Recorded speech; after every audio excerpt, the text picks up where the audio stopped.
মক্কার একজন আলেম ক্ষুধার্ত অবস্থায় ঘর থেকে বের হলেন। রাস্তায় খুঁজে পেলেন একটা ব্যাগটা নিয়ে ঘরে আসলেন। ব্যাগটা খুলে দেখলেন সেটার মধ্যে একটা হীরার নেকলেস। তিনি বলেন, এমন নেকলেস আমি জীবনে কখনো দেখিনি। মুহূর্তের মধ্যেই তিনি কয়েকশো কোটি টাকার মালিক। কিছুক্ষণ পর দরজায় একজন নক করলো।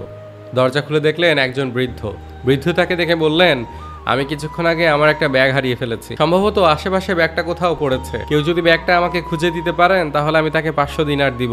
500 দিনার মানে কয়েক কোটি টাকা। যে ব্যক্তি ক্ষুধার্ত অবস্থায় রাস্তায় বের হলেন তিনি হীরা পেলেন, কিন্তু হীরা ফেরত দেওয়ার বিনিময়ে তিনি কোটি টাকার অফার পেলেন। সেই ব্যক্তি আমাদের কাছে অনেক সৌভাগ্যবান ব্যক্তি মনে হচ্ছে, তাই না? কিন্তু তিনি ভাবলেন এই হীরার মালিক আমি নই। এটার বিনিময়ে 500 দিনার গ্রহণ করা আমার ঠিক হবে না। পরে বৃদ্ধকে হীরার থলেটা ফিরিয়ে দিলেন। মক্কায় জ্ঞান অর্জন করতে লাগলেন। এভাবে কয়েক বছর কেটে গেল।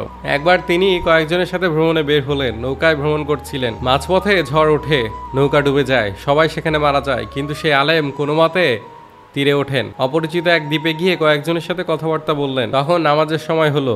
একজন লোক তার পোশাক দেখে জিজ্ঞেস করলেন, আপনি নামাজ পড়াতে পারবেন? তখন তিনি বললেন, হ্যাঁ পারবো। তার তেলাওয়াত শুনে সবাই মুগ্ধ হলো। তাকে তারা ইমাম হিসেবে রেখে দিল। তিনি কুরআন পড়তে পারতেন। সেখানকার বাচ্চাদের কুরআন শেখাতে লাগলেন। প্রতিদিন নানান উপহার আসতে থাকে তার। দ্বীপের লোকেরা ইমাম সাহেবকে ছাড়তে রাজি না।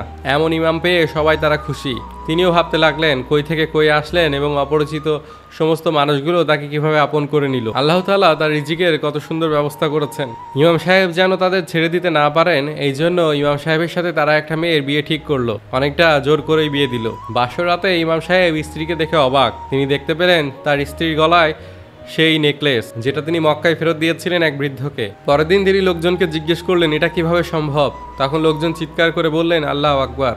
ইমাম সাহেব এই চিৎকার শুনে অবাক হয়ে গেলেন। তারপর লোকজন বলতে লাগলেন, কয়েক বছর আগে আমাদের এখানকার একজন সম্মানিত ব্যক্তি মক্কা থেকে ফিরে এসে আমাদেরকে একটা ঘটনা শোনান। সেখানে এক যুবক তার হারিয়ে যাওয়া হীরার নেকলেস ফেরত দিয়েছে, যা তিনি নিজের মেয়ের জন্য কিনেছিলেন। এলাকায় ফিরে তিনি আফসোস করতে থাকেন সেই যুবকের জন্য। তিনি মন স্থির করেন সেই যুবকের সাথে তার মেয়ের বিয়ে দিবেন, কিন্তু তার আগেই তিনি ইন্তেকাল করেন। দেখুন আপনার তাকদীর, সেই সম্মানিত লোকের দোয়া আপনাকে এখানে নিয়ে আসলো। আপনি সেই মেয়েকেই বিয়ে করলেন যার জন্য সেই মেয়ের বাবা দোয়া করে যান। যেই হীরার নেকলেস আপনি ফিরিয়ে দিয়েছিলেন, সেই নেকলেসটা এখন আপনার ঘরে। সেই আলমের নাম ছিল কাদির মালিস্তান। তার মনে পড়লো তখন কোরআনের একটি আয়াত, ধৈর্য ধারণ করো, আল্লাহ পুণ্যবানদের প্রতিদান নষ্ট করেন না। সূরা হুদ 115। এই অকল্পনীয় ঘটনাটা গল্পের মতো লাগলেও এটা কিন্তু প্রমাণিত। এই কাজের থেকে আমরা একটা শিক্ষা নিতে পারি, ভালো কাজের ফল সবসময় ভালোই হয়ে থাকে। আর রিজিকের ব্যবস্থা একমাত্র মহান আল্লাহ তাআলাই করে থাকেন। আল্লাহ তাআলা আমাদের সকলকে বোঝার তৌফিক দান করুন। আমিন।